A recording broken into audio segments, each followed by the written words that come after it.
Okay, sorry. So right now, we may proceed to CHED na curriculum.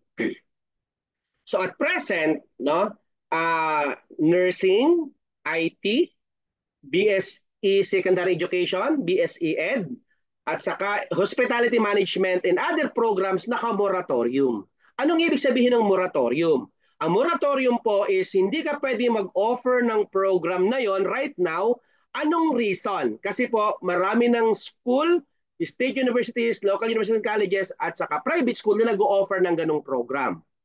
Okay? So kaya po right now, hindi pa po kayo pinapayagang mag-open. But, syempre, ano na po yung yung moratorium provided that let's say gusto mag-open ng BS Elementary Education. Pero ang iyong let's say kung nag-open ka dati ng BT-BTED, halimbawa yung Technical Vocational Education, nag-open ka noon, level 3 siya ng anumang accrediting body, kahit pa naka-moratorium education, pwede ka mag-offer. Pwede ka mag-apply sa CHED kung private ka or government. Same po with IT, nursing, and hospitality management. Let's say, dati meron kang BS Computer Science na course. Nagpa-accredit ka, let's say, sa Takukuha, naka-level 3 na. Ngayon, kahit po naka-moratorium ang IT, pwede ka mag-apply sa CHED ng BS IT program right now. Kasi kahit po may moratorium, na po yun, natanggal na po yun, provided nga po, makakapag-open ka kapag level 3, ang related program po or related programs within the Halimbawa, sa IT, ang tawag na niyan ay Information Technology Education, BSIS, BSIT, BS ComSci. So kung isa doon ay level 3 at gusto mag-open ng BSIT, pwede ka mag-open. Pero kung kayo new school, ang pwede nyo lang i-open ay BS IS or kaya BS Computer Science, no? Kapag business ad, ang business ad hindi ka rin pwedeng mag-open ngayon. Ang pwede mong i-open sa business ad ngayon ay BS Entrepreneurship, Office Administration, Real Estate Management, yun ang mga pwede. So, pero pag gusto ko mag-open ng BSBA major in marketing, BSBA major in kung new school ka hindi pwede. Okay? So katulad po right now, nag-apply po yung school ko sa Batangas ng BS Entrepreneurship kasi hindi pwedeng BSBA. Kasi nag-survey kami sa mga graduate ng senior high, lumabas doon ay education, marine syempre, kasi isla yun, marine at saka criminology, education at IT. So hindi pwede ang IT kaya nag-apply kami ng ComSci. Hindi pwede ang BSBA kaya nag-apply kami ng BS Entrepreneurship. Hindi pwede ang BS Secondary Education at Elementary Education kaya nag-apply kami ng Bachelor in Early Childhood Education. So ganon. Kung ano yung kapatid niya na program, yun ang pwede mong i-offer. Then, let's say, kung nakapagpa-graduate na kami, pwede kami magpa-level sa accreditation. Then, kapag naka-level 3, pwede na kami mag-apply ng BA or BS Secondary Education and so on and so forth. Ganun po yung process. Ano po? Hindi siya basta po apply lang ng apply. Sa CHED po, ang deadline ng submission ay June 30. No?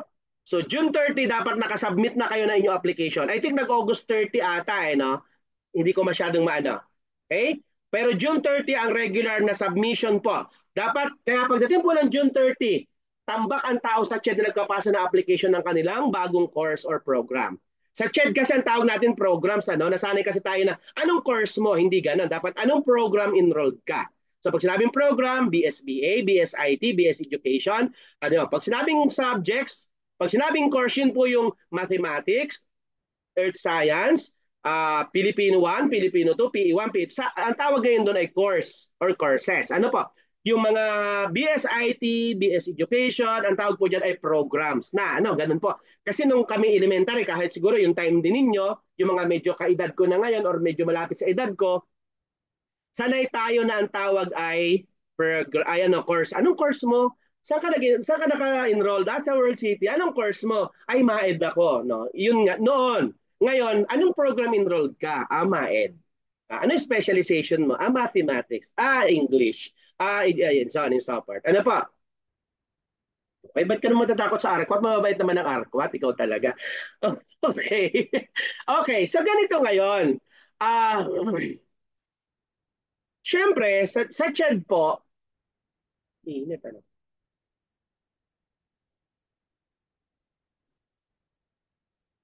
Wait lang. So ngayon, gusto ko mag-focus sa pag-create ng Bachelor of Science in Secondary Education. Kasi kung gusto kong i-open ng early childhood, pwede naman. Pero same lang naman yung procedure, no?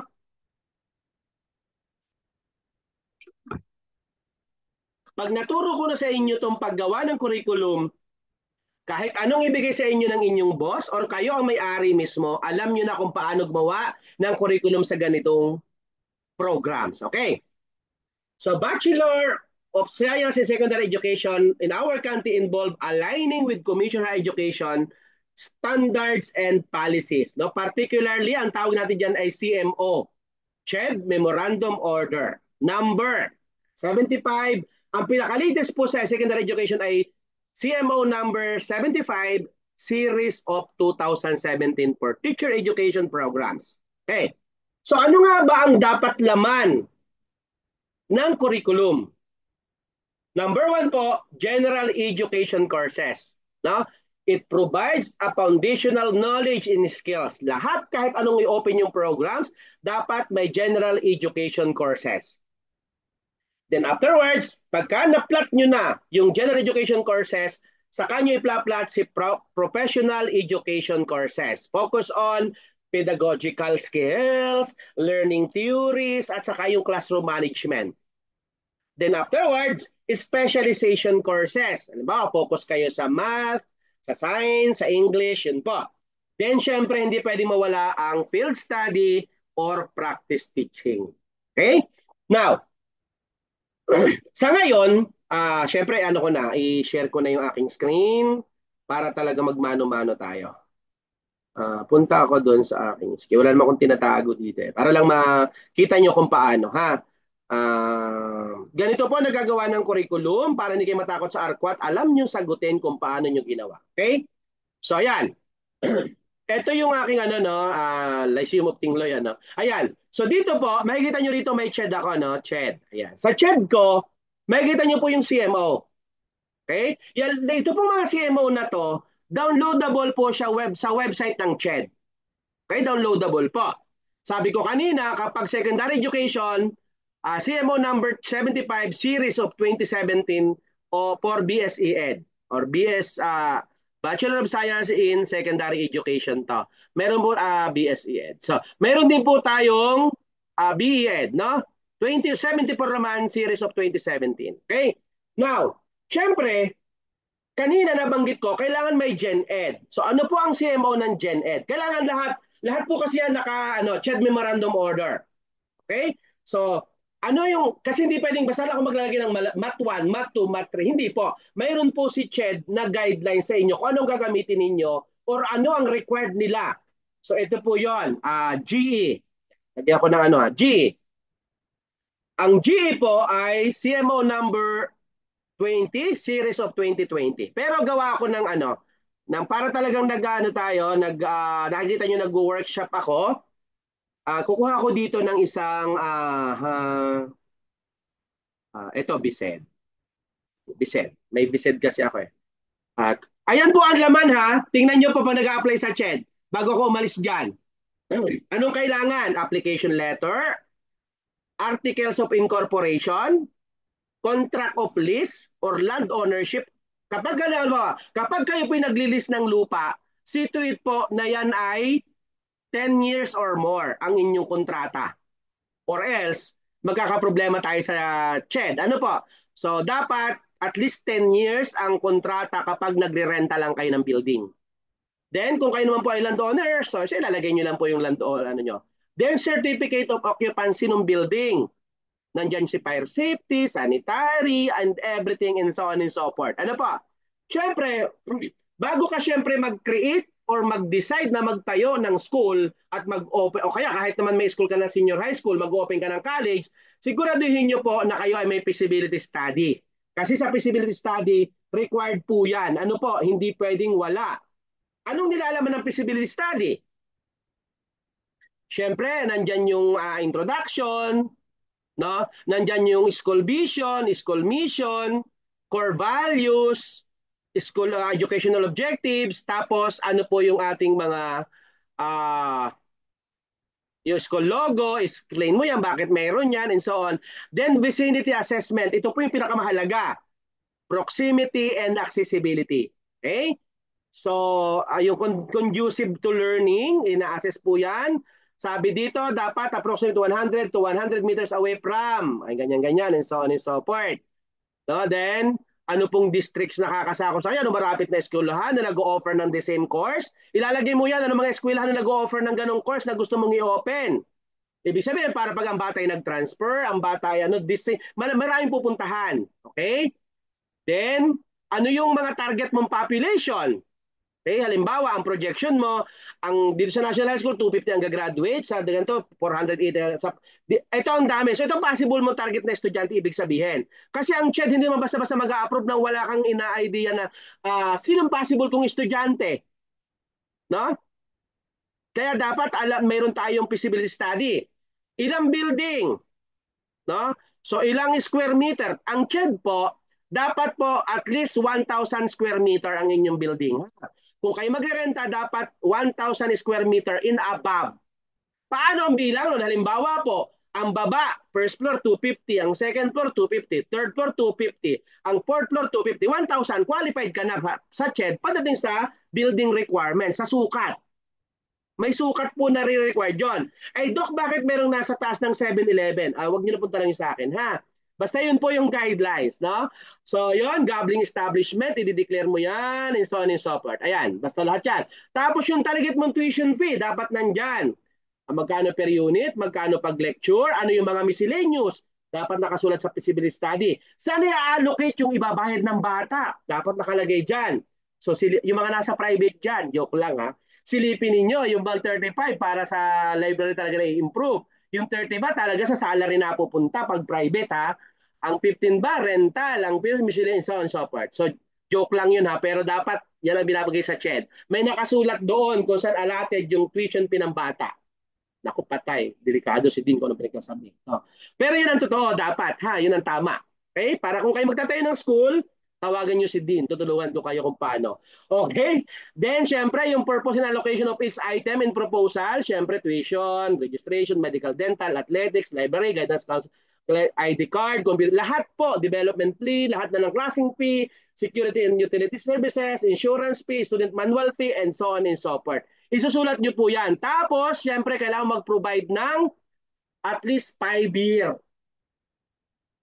na ano po, kailangan nila to, no? Yung operating expenses, projected net income, kasama po yan sa feasibility study. Then assumption for 5 years, and so on and so forth. So talaga actual tayo ha. Okay, tanggalin ko na at baka makapin nyo pa. Joke lang.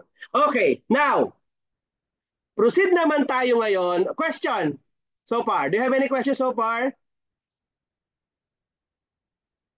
Wala naman. Huwag kayong mahiya magtanong ha, para pag kayo nagparko, tinakakakabahan. Ganito lang pala yon. Then, syempre, pagkatapos noon, school administrator. Okay? Sa school administrator, syempre, nandiyan ang board, nandiyan yung president hanggang mga VPs. No? Pwede naman isama mga dean, no, sa school administrator. Then, faculty members, non-teaching staff. Sa non-teaching staff, nandiyan ang IT department, IT, alam mo, IT staff, andyan yung registrars, accounting, library staff, nandiyan na po sa non-teaching staff, no? Then the curriculum, then library. Siyempre sa library may sukat po yan. 5% ng target ninyo dapat na dami na estudyante. Ang target ng estudyante ay 100. This coming 2025, nag-a-apply ako. So dapat 5% ng 100 kakasya mag-library. Ganun po yun, kasya dapat. No? Then another thing, dapat po ang inyong initial textbook na dami ay 3,000. Ano naman yun? Kahit 10 English, 10 okay lang yon. Pero meron tayong tinatawag na 555. No? Halimbawa, BS Education, dapat meron kang 5. Halimbawa, meron tayong Facilitated Learning 1. Dapat may 5 textbook yun na magkakaibang author at tigli 5 copy at publish siya within last 5 years. Kaya sabi 555. Ganun na, ganun ang ARQUAT. No? Then physical facilities, list of equipment and other instructional materials, support services. Ito yung mga clinic, guidance office, student affairs, sports department and so on and so forth. Na then support facility, syempre ito na yung mismong yung mga facilities na ginagamit katulad ng gym, audiovisual room, and so on. Then NSTP. Ang NSTP, dapat meron kayong NSTP coordinator, meron kayong NSTP manual, at meron kayong MOA. Partner kayo ng isang barangay para sa mga activities. At syempre, sa PE, dapat po may gym, dapat po mayroon tayong PE coordinator, dapat po yun ay align ng master's degree na PE, at syempre let passer ang requirement. Sa librarian, dapat may librarian tayo. Ang librarian, every 500, isa dapat librarian. Same with guidance counselor, same with nurses. Kapag kayo po ay 1.5, dapat 3 ang nurses nyo. Kapag kayo po ay 1.5, dapat 3 ang guidance counselor ninyo. Pag kayo po ay 1.5, dapat ang librarian 3. Pero maluwag naman si Ched. Let's say, mabait naman si Ched. Basta may isa kayong qualified na librarian, may isang qualified na guidance counselor, okay na po sa kanila. Basta may mga supporting people po kayo sa library at sa guidance office. Okay naman sa kanila yon. Okay? Ang Gen Ed faculty po, dapat lahat master's degree holder. Hindi pwedeng, this is writing, ongoing, final defense. Hindi pwedeng ganun sa CHED. Dapat, fully, po yon, master's degree. So kung kayo po nandito ngayon, nagmamasters pa, hindi kayo nakadeclare sa CHED. Joke lang. Joke lang po. Oh.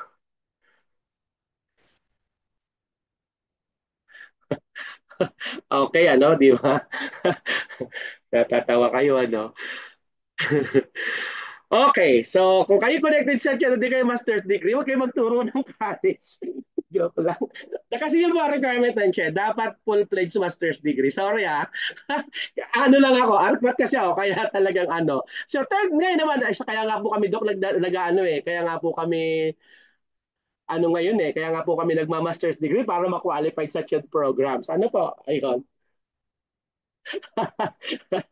Sorry naman. Kaya sa support services, andyan yung clinic, Nandyan yung sa clinic dapat 2 beds, Kapag depende rin sa dami 'yon, Pag sinabi nating 2 beds, kasi dapat may panglalaki, may pambabae, kaya 2 beds. Ano pa? Dapat pa 'yon ay clinical bed ang tawag, At dapat merong napakamahal na yung dentist, dental chair. Okay? So ganun po yung mga requirements, Kung kayo po ay more than thousands na estudyante, dapat meron kayong physician na talaga at dentist na nakatutok. Ano po? Pero kapag kayo naman po ay below 1,000, pwede naman kayong mayroon lang pumupunta kada isang linggo na isang araw pumupunta yung dentist, sunod na linggo si si physician. Okay lang naman po 'yun kay kay Ched. Basta mayroon lang. Let's say, ay katabi po namin yung hospital ay hindi pa rin. Kailangan meron ka ring MOA. Kasi gobyerno po kami, amin din yan. Hindi, still may MOA. Kasi yung doktor namin, connected naman po dyan, hospital din naman po ng gobyerno. Hindi pwede, kasi iba dapat ang nakatutok. Kasi kung 1,000 o 3,000 student yan, at merong ibang pasyente si physician pag may emergency, paano na? So kaya ina-advise pa rin ni Ched na separate. Ano pa? Arkwat na tinidin. Oo, may dental chair ba kayo, Madam Ponsalan? Wala yata. Baka binili lang sa Recto, second hand. Di, joke lang. Wait lang. Wait lang, lobat na yung ko, meeting ko pa sa kabila. Wait lang ha. Okay. Then, i-open ko na yung i-open ko na yung curriculum. Siyempre, sa curriculum, ito pinakamahalaga. Sa curriculum, ito yung pinakamahalagang kompleto sa CHED. Di ba, ma'am? Curriculum, curriculum course summary, course description, curriculum map, program outcomes, OBE frameworks, CQI, institutional po ito. Then, performance indicator, faculty classroom performance evaluation, at saka yung assessment po. Then, ang mahiwagang syllabus. Ang mahiwagang syllabus, dapat kumpleto yan. Dapat naka-OBE yan. Okay? So yan ang dapat natin i-comply. Sa curriculum pa lang yan. O imagine ilang folder yan, pero curriculum pa lang pinag-uusapan natin. Ganyan nakadami. Now, Ito ay i-open natin. Create ako ng bago ha, tapos ibakante natin. Gawa tayo ng BSE Ed. BSE ba? Sa BSE Ed. BSED. Basta yan yan ha. Sa secondary, no? I-copy ko to. Control C ko, Control CX. Ilipat ko doon sa mga CMO para ano. Pag may tanong, huwag kayo may magtanong ha. May right med niyan. just kidding. May right med. Ayan, sa CMO. Punta ako dito kasi dito ninyo ma-appreciate eh, no? So, punta ako dito sa i-open ko lang po ito, tapos i-delete ko muna lahat ng laman. I-delete ko lahat para talagang manumanuhin natin kung paano gumawa. Alam nyo ba yung bilang ng bed at saka ng library ano? Depende rin kung may senior high kayo kasi dapat kasama yon. Ano pa? So, tatanggalin ko muna po ang laman, lahat, para makita natin. Kung ito talaga asing workshop, makikita nyo ha. So, dapat, kasi ang magpapaano ko sa inyo, magpapagawa ko ng curriculum, magpapagawa ko sa inyo ng curriculum ha. Magpapagawa ko sa inyo ng curriculum, yung ano nyo, midterm exam. Kung ano yung inyong tinapos, yun ang inyong gagawa ng curriculum. Kala nyo ha. Okay, ayan. So ngayon, ano ba ang kailangan kapag gumagawa ng curriculum? Oo. Makinig na lang kay Dean muna ha. At ito'y workshop. Mahal ang bayad kaya sa ganito. Di joke lang. Okay. So ngayon po, ayan. Ay, sorry naman. Ayan. So lalakihan ko lang po ito para makikita ninyo. Siyempre, dapat ilalagay nyo po kung anong program. So ilalagay natin dito, Bachelor of Science in Secondary Education. So hindi ko alam kung tama ba ang ginagawa ko, BSED ba, BSED, basta. Kasi naka-moratorium, hindi ko tinitingnan eh. Basta ganito. Alam ko ganyan eh, no, BSED. Parang ganito. Pero makikita naman sa CMO yon. Sasabihin ano naman ni CMO kung ano, yan. Save ko yan ha. Then kanina sinabi natin, di ba? CMO 75, series of 2017, at saka CMO 20, series of 2013. Ito pong CMO na to, para sa Gen Ed, ito ang basis natin. CMO 75, 2017, ito ang basis natin para sa secondary education. So pag tinatayo ng kayo ni ARQUAT, dapat alam nyo sagutin saan galing. Ha? Hindi pwedeng basta ay nandyan, hindi pwedeng ganun. Dapat alam nyo kung bakit at saan ang galing. Okay, lalo kung kayo ang ano po doon. Wala ng science. Bachelor of Secondary Education lang. Sige. Bachelor of Secondary Education daw. Ayan. Okay? Thank you. Okay. Now, kasi ako po BSE major in math, no? Saka may masters po ako ng math. 'Yon. Talagang ano ako sa academician din talaga ako na kasi dati IT ako pero nag-shift ako sa education. Ano pa? Now,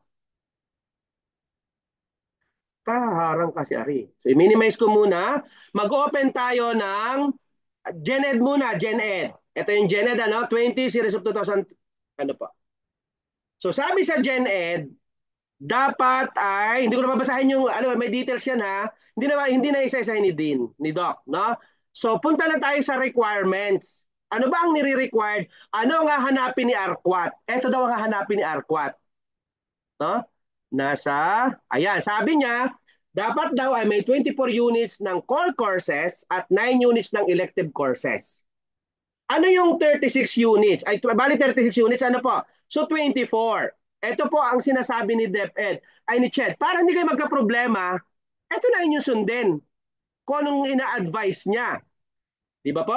So ngayon, i-minimize ko siya para ma-open ko yung ginagawa natin. Asan na? Ala, nawala. Ayan.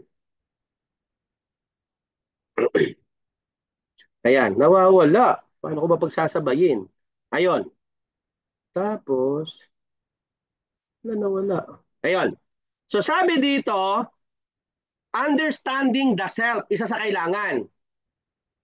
Mayroong eskwelahan na lahat ng Gen Ed Inilagay sa first year and second year.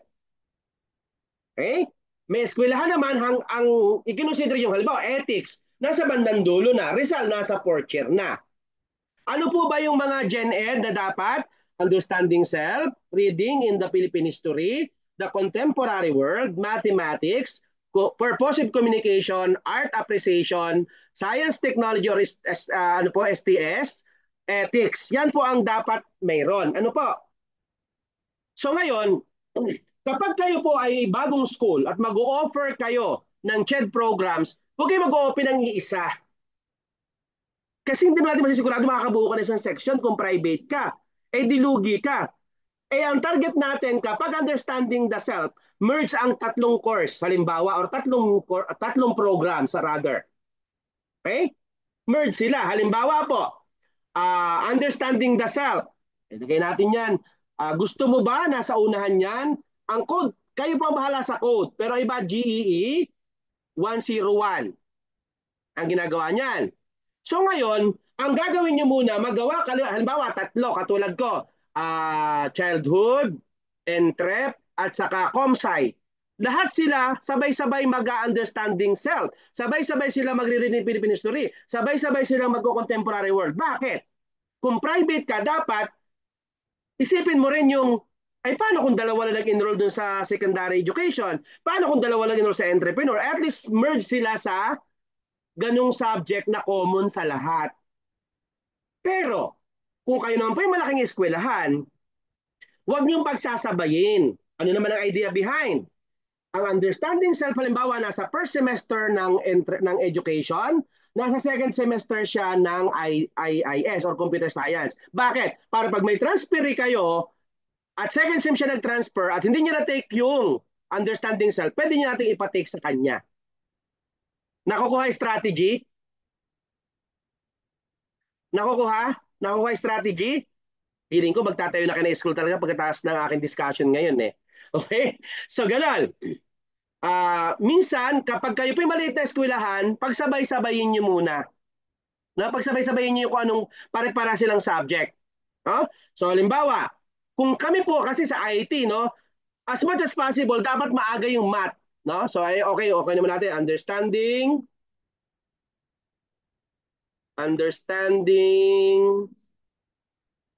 sorry naman. Understanding, ano nga yun? The self. Ayan. So, meron na tayo. Nalagay na natin. So, syempre, ang understanding the self, 3 units po ang required. Wala pong laboratory. 3 units po yan. 3 oras ituturo. Wala pang prerequisite. Kaya nan pa. Okay? Ganyan po siya ginagawa. Sunod natin, ano pang pwede natin ilagay sa first year?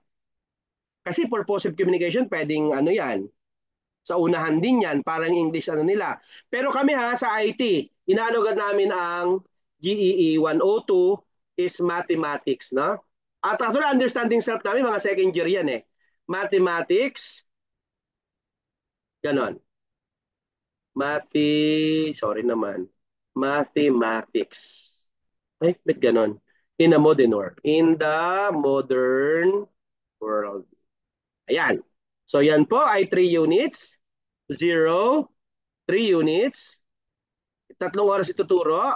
Wala pang prerequisite. Okay? So ganyan po siya ginagawa. Pwede mag-edit. Ano? Yan.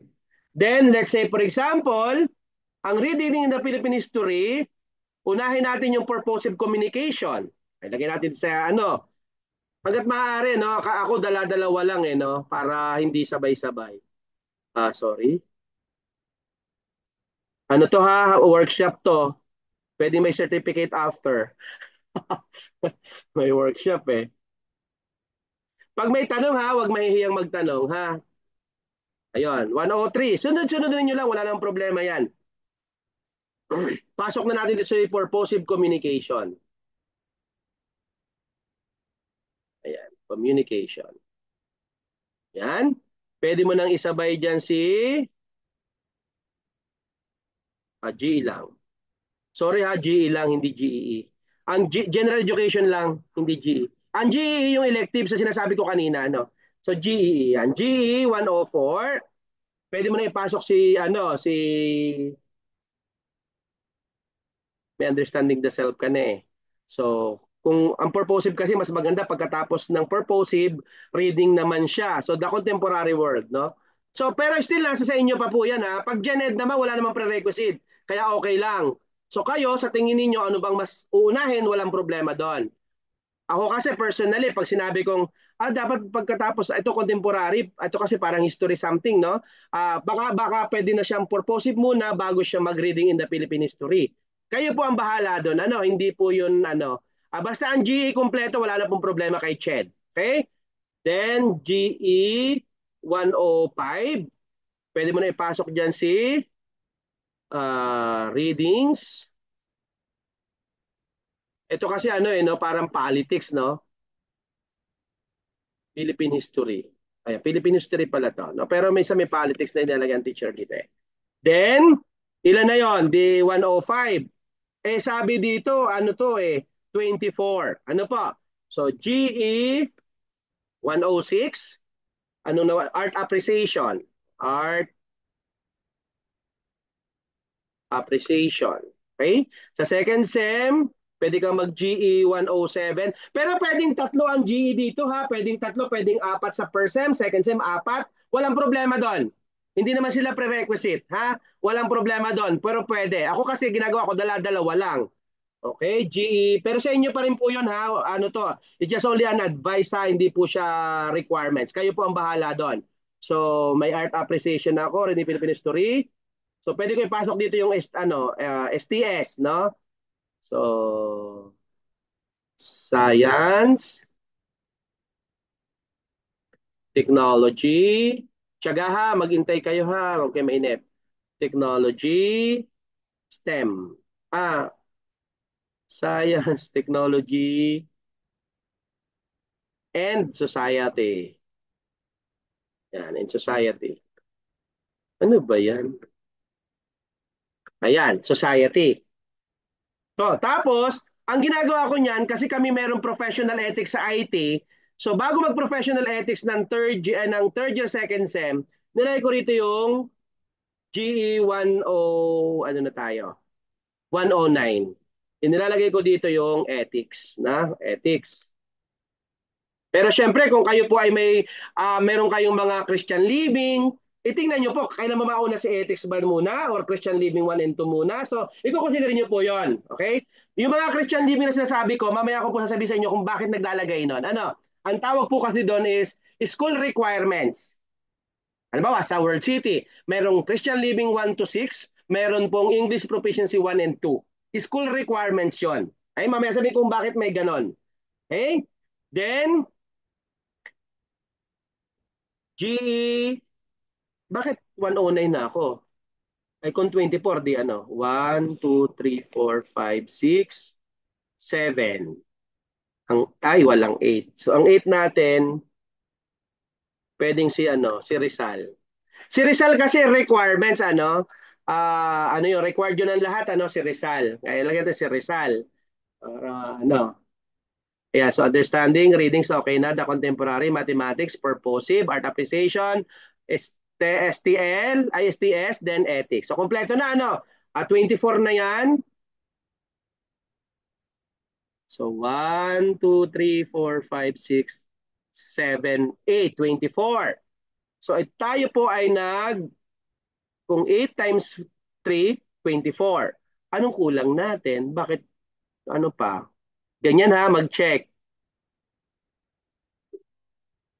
Ito, 6, ka lang. May nag-comment pa. Wala pa na gano'n. Kasi sabi ni CMO, si 1, 2, 3, 4. May contemporary naman ako, may readings, may mathematics in the modern world, understanding 1, 2, 3, 4, 5, 6, 7, 8, 824.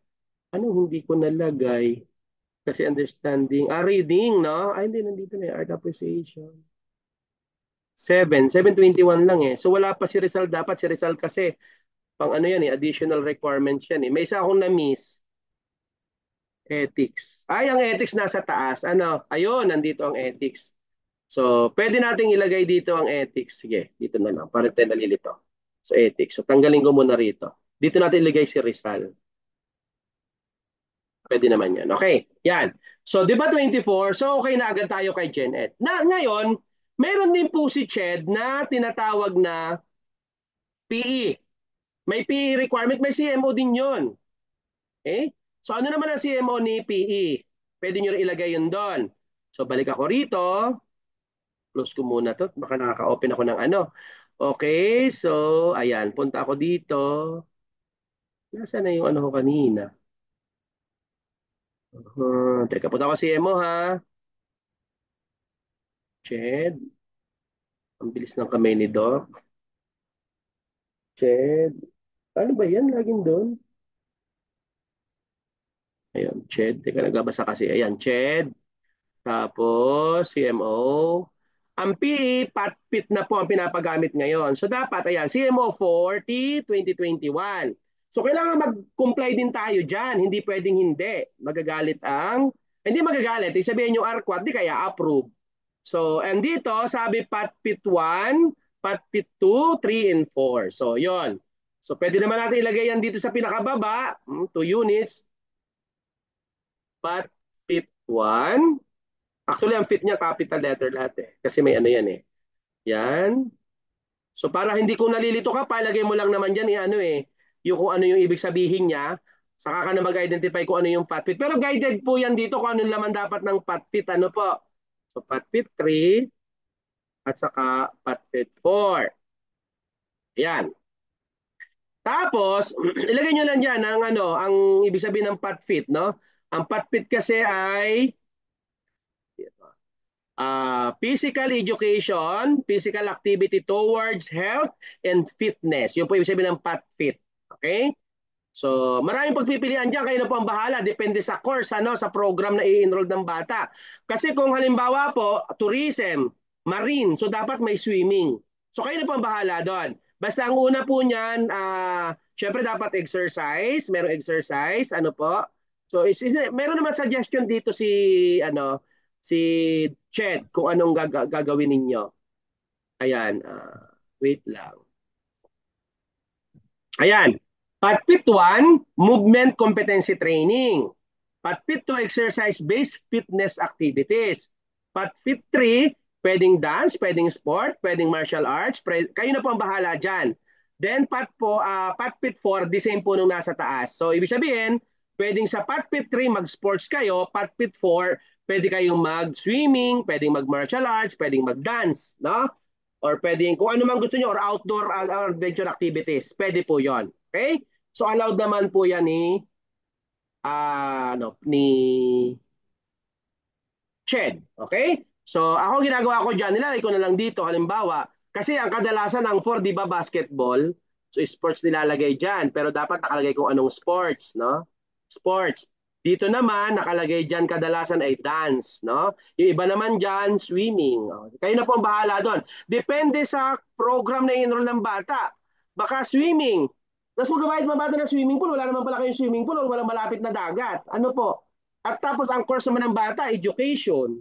Except kung PE siya. No? Pero kung hindi naman PE, natin swimming. Pwedeng dance na lang para maturuan ng bata kung paano sumayaw, kung lalo kung kinder or prep ang tuturuan, di po ba? So tingnan natin kung anong kapakipakinabang na PE para dun sa program na i-open natin. Okay? Ito namang 1 and 2, automatic yan, exercise, saka yung ano, regular na exercise to. So kayo na bahala maglagay, okay? Then syempre, mayroon ding CMO para sa NSTP, no? So may NSTP 1 at meron tayong NSTP 2. Paalala sa mga nagtuturo sa college, after ng NSTP 1, NSTP 2, dapat may graduation, may SO number yan kapag kayo ay hindi pa university or autonomous or kayo po ay Center of Development or any. Dapat mayroon niyang SO, may graduation pagkatapos ng NSTP 2. Ha? 1 and 2. Okay? So, ayun. Then after that, proceed na tayo sa laman ng ating, kompleto na, no? So, nandiyan na si Rizal. Ay, wala pa tayong GEE. Ano yung GEE? Sabi kasi, dapat merong general education electives. Nasa CMO din yan. Doon na lang nyo kukunin sa CMO. Hindi nyo na kailangan mag-isip. Ano na lang yung kailangan ng inyong estudyante? Diyan papasok si General Education Electives. Ayan po, nasa section 4. Sabi dito, sa nasusulat, dapat daw may galing sa Mathematics, Science and Technology, Social Science and Philosophy, at saka po Humanities, Arts and Humanities. Kami po, kung education, syempre lahat kailangan ng IT. Kaya kinukuha living in the IT era. Okay? Kapag kayo naman po ay sa social science, kung IT, kadalasan na kinukuha dyan ay the entrepreneurial mind para mag-business. Ayun ang ano ng Pilipinas, di ba? Ayan po, may mga pagpipilian naman dyan. Then sa last, kuha ka ng isa, kami sa IT, Reading Visual Arts. Pero yung karamihan na nakikita ko sa mga school, Philippine Popular Culture ang pinipili. Art, music, literature, arranging. Pero kami po sa IT, reading, visual art. Pero syempre tayo po kung education, siguro ano po yung Popular Culture, okay po sa education. Ano? Okay, so sige. Ano natin, ilatag natin yan. Ngayon, lagyan nyo ng GEE para di ka nalilito. GEE. Para pag tinanong ni Arquat, alam nyo siya. 101. Ibig sabihin, at early stage dapat marunong silang mag-type. Living in the IT era. Kasi kailangan marunong ng IT yan ng bata. Kapag ano, dapat at least paano may laboratory. So, ibig sabihin, kung 3 units, pwedeng 2 hours lecture, 1 hour lab, 3 units pa rin po, pero ang oras iba. Ang lecture tayo, 1:1. Ibig sabihin, pag 2 units, 2 hours a week. Pero pag laboratory, 1 unit is equivalent to 3 hours. Ibig sabihin, dapat 5 hours a week ang living in the IT era kasi may 2 units na lecture, 1 unit lab. Malinaw po? Clear naman? Kapag may laboratory, lahat ng laboratory units or unit dapat times 3 po yun a week. Kapag lecture, 1:1. Kung 2 units, 2 hours. A week po yun ha, a week ang pinag-uusapan, a week. Ha? So ngayon, kaya kapag summer at yun po ay 6 weeks lang, ang 3 units dapat 9 hours, ang 3 units dapat 9 hours tinuturo a week kapag summer. Kasi 6 weeks lang, tayo 18 weeks. Okay? Ang GE, tatlo ang required. Tatlo pa. Yan, Living IT era, tapos GEE 102. Ang aga naman kung entrepreneurial mind agad, di ba? So Philippine Popular Culture. Again, hindi yan dinidefine ha. Kayo na ang bahala kung gusto ninyo ay Philippine Pop. Basta nandito ang pagpipilian sa binigay ko kanina. Then syempre ang entrepreneurial mind dapat medyo mataas na level na. 'Di ba kung paano, halimbawa, tapos na siya ng mga IT subjects, alam na niya na paano gawin ng business ng IT. So pwedeng dito na ilagay yung GEE 3 or 103. Dito may lalagay ang Napairam nga akong cellphone mo, Han. entrepreneurial mind. Pwedeng dyan na ilalagay para ano na siya, talagang kaya na niya magtayo ng business. Ano po? Eh? Ayan, nawala na naman. Ayun. Sige. Ayun. So, ganun po tayo. Entrepreneurial mind. So, 3 units, ganun. Okay, then proceed na tayo sa asa na yung ayan. Tanggalin ko to. Okay? So, ticket ko Singapore. Ayan. Okay. May tanong ba so far? Ayan po. Nagtanong kanina ilan daw ang GEE. Sa CMO po, ang required ay ayan, nandito po yan, nasusulat po yan. Kaya ang ARQUAT dapat alam talaga kung anong pupuntahan eh. Same dun po sa nagayan po, oh, dapat 24 units of core courses at 9 units of elective courses. 9 units, so 3 subjects po yan, o 3 courses. Ano pa? Ayan, so ito ang GE courses, define naman po siya, kaya walang problema. Pero may note dito ha, May note po, 3 units on the life and works of Rizal. So bukod sa 24, may 9 na GE, may 3 units na Rizal. Nakalagay po yan sa CMO. Okay? So, ang GE courses dito kinukuha. Ang GE nasa baba. Ayan po. Binibigay naman na ni Ched. So, ang bilis nang gawin. Pipili ka, yung iba naman dito, ang pinipili, people in Earth's ecosystem. Lalo kung siya ay tourism. Kapag allied health, minsan human production. Depende po.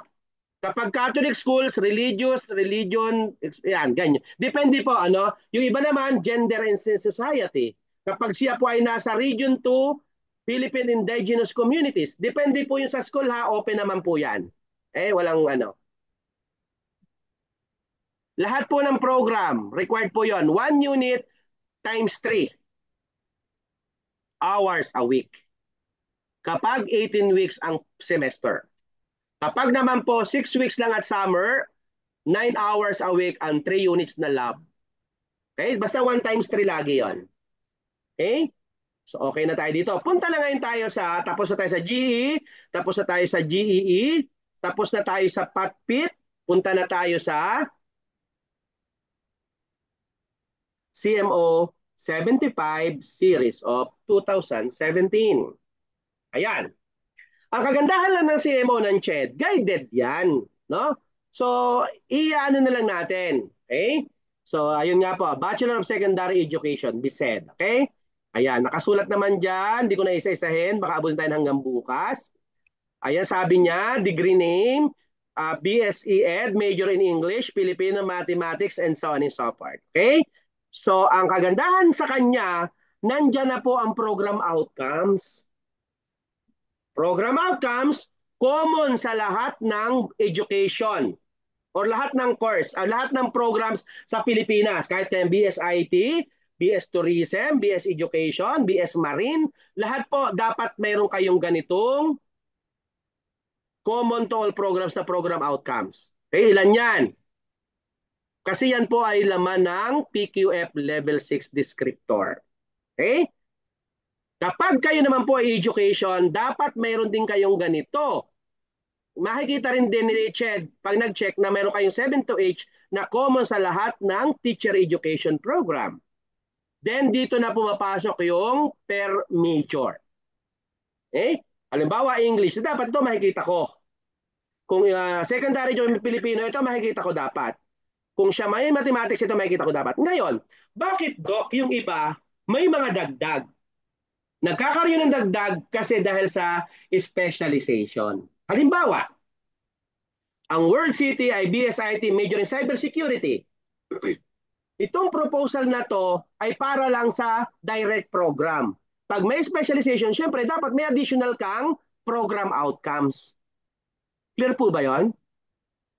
Okay, ganun po yon. Kung bakit hindi, kung ano lang nandito, yun lang, hindi po. Pwede tayong magdagdag. At pwede nating i-merge yung common. Aba, parang iparehas lang naman ibig sabihin nito. Lagay ko na isang terminology rito, isang ano na to, isang program outcomes na pwede yung i-merge. Pwede naman, hindi naman bawal. Provided na makikita yan ni Ched. Okay? Then, andyan na po yung sinahanap ko kaninang program outcomes at performance indicators. Di ba kanina doon sa aking files, nakita nyo may program indicators? Di po ba? Balikan ko ha.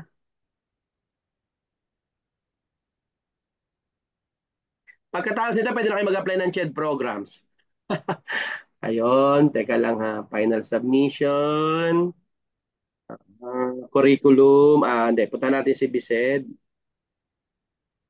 Curriculum. Ayun.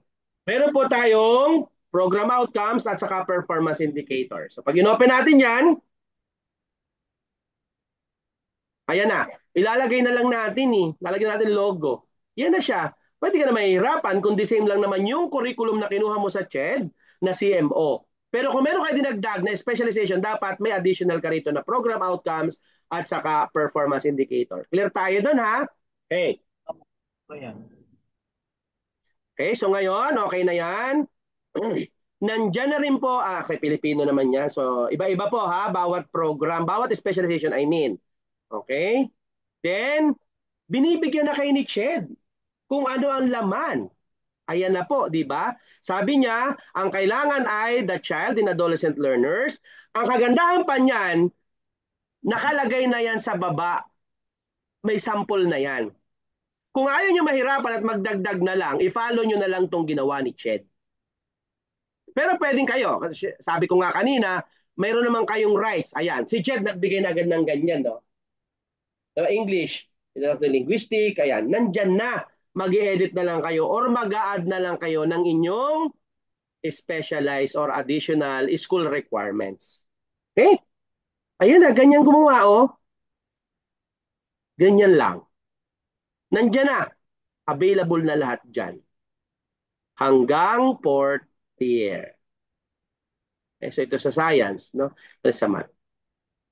Okay? So ang prerequisite, tingnan natin, ano, kasi minsan basta lang tayo makalagay, ano po, tingnan natin, yung 1, prerequisite 2, and 3, prerequisite 4, mga ganon dapat. Ano po, ayan, may mga suggestion na siya.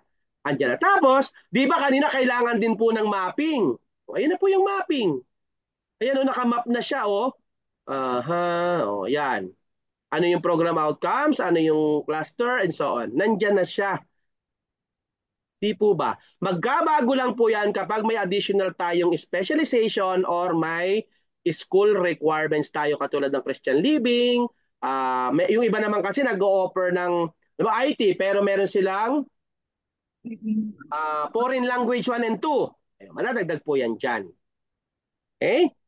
Then, kung gusto niyo malaman kung qualified kayo, nandiyan ang qualified ng head. Qualification I mean, nandiyan ang qualification ng faculty. As general rule, master's degree education or in allied discipline is required for teaching in tertiary level. Nandyan. So ayaw nyo lang masaktan dahil nag-ongoing na kayo, okay lang po yan. Okay, ongoing naman. Library holdings, andyan po yung kailangan, and so on and so forth. Okay? So, yung prerequisite, alam na natin yan. Alam nga naman po na, pakita ko sa inyo. Ayan ang curriculum map. Ang course description, tapusin ko muna itong curriculum. Madami kasi akong gustong i-share, kaya nagbubuhol-buhol. Pero syempre, kailangan natin, Ayan. Eto, makikita po natin dyan, yung unang SEM, walang prerequisite. Okay. So, si early childhood, ayun, pwede po natin, ayun, natanggal ko siguro yung prerequisite. Pwedeng si 101 din. Si Facilitating Learning Centered 1, syempre, ano niya si 101. Si Assessment Learning 1, prerequisite 2, ayun po. Okay? Ayan. Ganyan lang maglagay ng prerequisite. Okay, so nakalagay. Hindi na ako nag-requisite. Ang requisite, ano ba ang prerequisite? Hindi mo ma-enroll yung subject hanggang hindi ka pasado dun sa isa. Ano po? Prerequisite yon. Pag requisite, pwede mo siyang i-enroll sabay. Requisite yon. Okay? So magkaiba din po yon. Yung ibang school, kapag incomplete ka nung sinusundan, pwede, provided may letter ka, na pag bumagsak yon, yung in-enroll mo, kahit pasado ka, magiging i-re-enroll mo ulit. Merong ganong rules ang basta provided nasa student manual, safe ka naman doon. Okay? Ayun. So ano naman yung third year standing? Ibig sabihin, hindi mo ito pwedeng i-take nang hindi ka pa third year. Ano yung sabihin ng third year? Lahat ng major courses mo ay tapos mo na from first year to second year. Sabihin, tapos mo na yung CO 304, 305, tapos mo na yan bago mo ma-enroll itong the teacher and school curriculum. Lahat ng major courses dapat tapos na. Pag sinabing third year standing, tapos na lahat ng second year. Pag sinabing fourth year standing, tapos lahat ng major sa third year para ma-enroll mo yung fourth year standing. Okay? May tanong? Kaya na?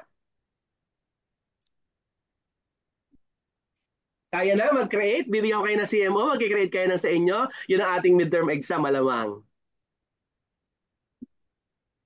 Tanong. Hala, tulog yata estudyante ko. Hindi, nga nga. Nga. Ano na?